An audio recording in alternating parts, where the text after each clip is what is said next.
Ikaze kuri Papa Kenji TV nk'ibisanzwe.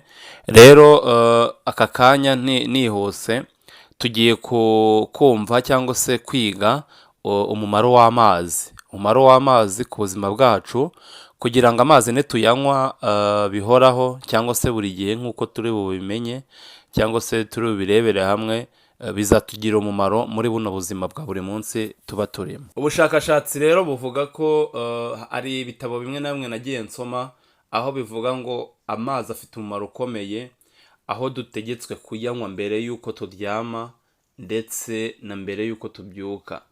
Bamwe na bamwe usanga baryama bakarara telefone bayishyize ku mpande zabo, mudasobwa n'ibindi bikoresho by'ikoranabuhanga, ugasanga niho ubwenge bwabo buri, yewe banabyuka mu gitondo ntibabe bashyira amazi mu mubiri.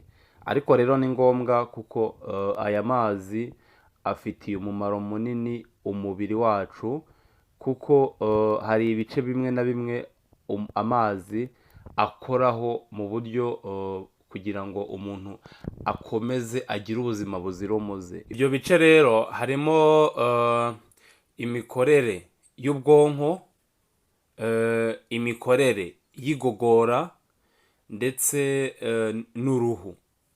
Rero ku mikorere y'ubwonko usanga iyo umuntu atanywa amazi byongera cyangwa se bituma ubwonko bukora nabi nk'uko bikwiye. Hanyuma iyo utanywa amazi cyane, ubwonko birangira buzamuye ikigero kinini cyane cy'umuvuduko. Ariko iyo uyanywa cyane usanga ikijyanye n'umuvuduko w'amaraso biringaniza neza umuvuduko w'amaraso. Hanyuma uburyo amazi yafasha igogora gukora neza. Buri igogora ni kimwe mu bintu abahanga bakunze kuvuga ngo ni nk'isafuriya iteka cyangwa se uruganda.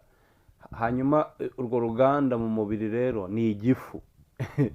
Rero uzarebe mu buzima busanzwe ntabwo watekera mu isafuriya rimwe kabiri gatatu utayoza, ngo uzambwire ngo ibyo bintu uzaba uri gutegura bizagenda neza. Cyane cyane ibyo utekeramo ntabwo bimera neza, ntabwo biba bifite umwanda. Rero urumva amazi umumaro afitiye umunda, igogora, igifu bigenda neza cyane, kugira ngo iyo utarwaye igifu, iyo nta kibazo cyo mu nda ufite, urumva waranyweye amazi. Niyo mpamvu bakubwira ngo amazi yanywe buri gihe kugira ngo igogora ryawe rijye rikorwa neza. Ku buzima bw'uruhu rero ni ibintu byiza, ni ibintu by'igikundiro umuntu uwo ari we wese yakwishimira kubona umuntu unywa amazi neza.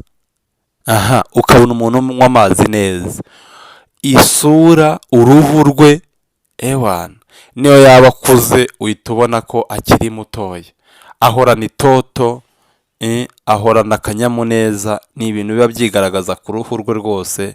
Ukimubona uhita ubona ko uwo muntu atemba itoto. Rero mureke tunywe amazi buri gihe, cyane cyane mbere yo kuryama na mbere yo kubyuka.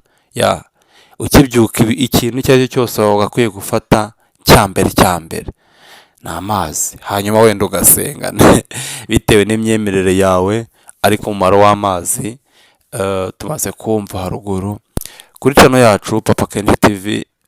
Abaye ari ubwa mbere, ntibibagirwe gukora subscribe, share ndetse na comment. Video zacu nakagaruka. Ciao ciao.